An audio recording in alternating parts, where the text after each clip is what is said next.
Lacaon n'est plus parfait de Inès Abdesselam. Lacaon était un adolescent parfait. Il avait des traits parfaits, un corps parfait, des cheveux parfaits. À l'école, il avait des amis parfaits, des résultats parfaits. Ses parents le considéraient comme un enfant parfait et Lacaon considérait ses parents comme des parents parfaits. À sa connaissance, tout le monde était aussi parfait que lui. Son passé, son présent et son avenir étaient parfaits tout comme ceux de son entourage. On ne pouvait agir plus parfaitement que lui.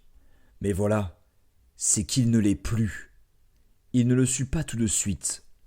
C'est en observant ses semblables, si l'on peut dire, qu'il remarqua chez eux cette singularité dorénavant absente chez lui. Il ignore les origines de cette soudaine distinction, mais la différence qui existe entre lui et les gens qui l'entourent est flagrante et déstabilisante.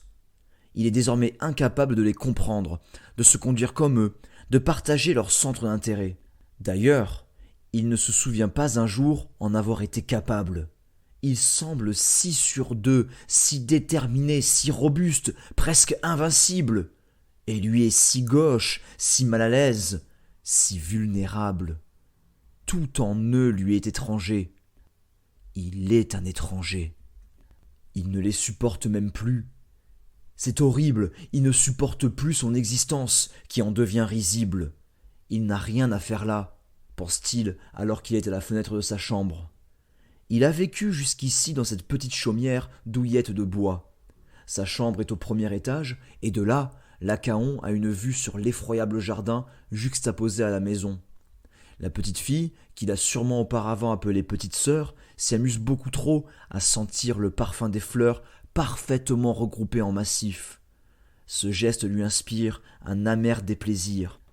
La parfaite personne sait profiter des plaisirs simples de la vie. Quelle fadaise, pense-t-il. La futilité de leurs existences n'en est que plus réelle.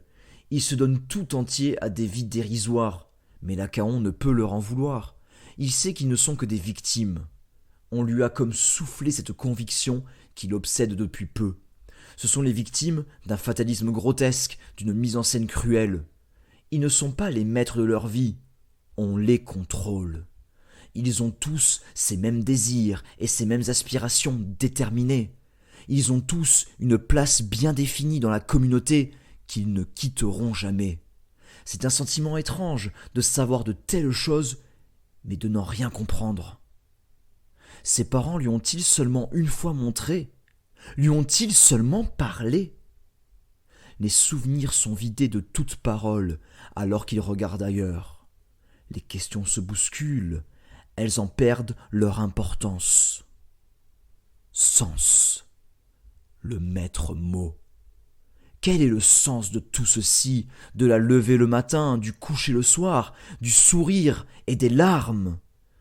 Les images que lui renvoie ce monde perdent de leur intensité au fil des jours. Il voudrait crier, courir, détruire, mourir peut-être. Cela changerait peut-être quelque chose. Il les suivrait tous, les hommes, les femmes, qui lui parleront enfin. La nuit, il est libre. Il part de la maison discrètement, toutes actions de ce type ne doivent être remarquées, et prend le sentier. Tout le monde est rentré, le soleil va bientôt se coucher. De ce point de vue, la perfection se traduit par une synchronisation parfaite de tous les êtres vivants à chaque minute, à chaque seconde. Sauf pour Lacaon, qui va passer la nuit à errer dans le village. Toutes les habitations sont en bois et d'égale grandeur. Elles sont dominées par un château sans vie et disposées de telle façon qu'en les considérant en hauteur, elles forment une spirale, métaphore cynique. Il s'en est aperçu, posté sur la terrasse surélevée du château abandonné. Il adore se tenir là pour contempler la cité parfaite. Lacaon trouve évidemment étrange qu'un tel château, tombant en ruine, puisse exister là, et que personne ne semble l'avoir remarqué. Il faut dire que les parfaites personnes ne regardent jamais plus haut qu'elles ne le doivent ou ne le sont autorisées. L'accès à ce domaine est donc presque facilité, et Lacaon n'a aucun mal à s'y rendre. Il n'ose néanmoins pénétrer dans l'édifice. L'immense parc qui l'entoure lui suffit grandement.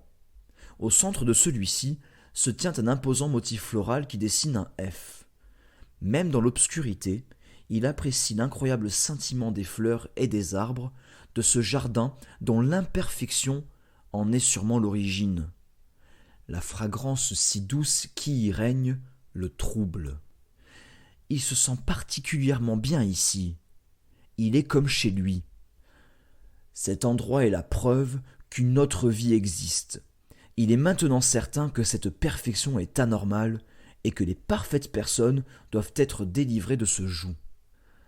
Ce n'est donc pas pour rien qu'il n'est plus parfait. On l'a libéré pour qu'il les délivre ensuite. Il ne sait comment prendre cette sorte d'honneur qu'on lui fait. Il va devoir faire preuve de courage et de discernement, se montrer digne de ce devoir. Enfin, c'est ce qu'il se plaît à croire.